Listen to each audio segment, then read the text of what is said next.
ఇప్పుడు ఇంకో ఎక్స్పెరిమెంట్ ఏంటంటే ఈ గ్లాస్ తీసుకుందాం. ఇంకో గ్లాస్ ఉంది ఈ టైపు. నేను ఇగో ఈ బొగ్గు వేస్తున్నా, ఇంట్లో ఒక బొగ్గు వేస్తున్నా, ఏదో ఒక బొగ్గు, సరేనా? ఇది ఆల్రెడీ తునకలు ఉంది కాబట్టి ఇది వేస్తున్నా. మొత్తం నింపేద్దాం. అట్లా కాదు, ఇది మొత్తం నాకు ఒక బాటిల్ ఉంటుంది కదా, ఇట్లేదన్నా ఈ బాటిల్ వదిలేసి ఆ బాటిల్ ఇగో ఇంత పెండేసి కొన్ని నీళ్ళు పోసి ఈయనే కూర్చొని లోపుండి, మళ్ళీ లేనో లోపితే ఏమో అనుకుంటారు, ఈయనే లోపుండి. ఇప్పుడు ఏ బొగ్గు వేద్దాం? సరే, ఏ బొగ్గు అన్నీ కలిపి వేస్తున్నాను, నో ప్రాబ్లం, సరేనా? మీకు చూపెట్టనీకేనే కదా, బొగ్గు గుంజుతో అన్నికే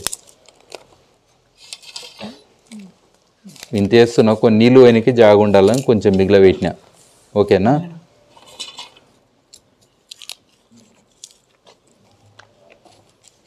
ఓకేనా?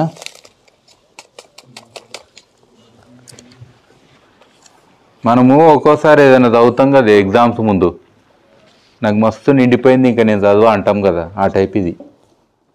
మన దిమాక్లో ఎంతనన్నా జ్ఞానం పడుతుంది కానీ మామూలుగా ఏమనుకుంటాము, సాల్ అంటాం కదా.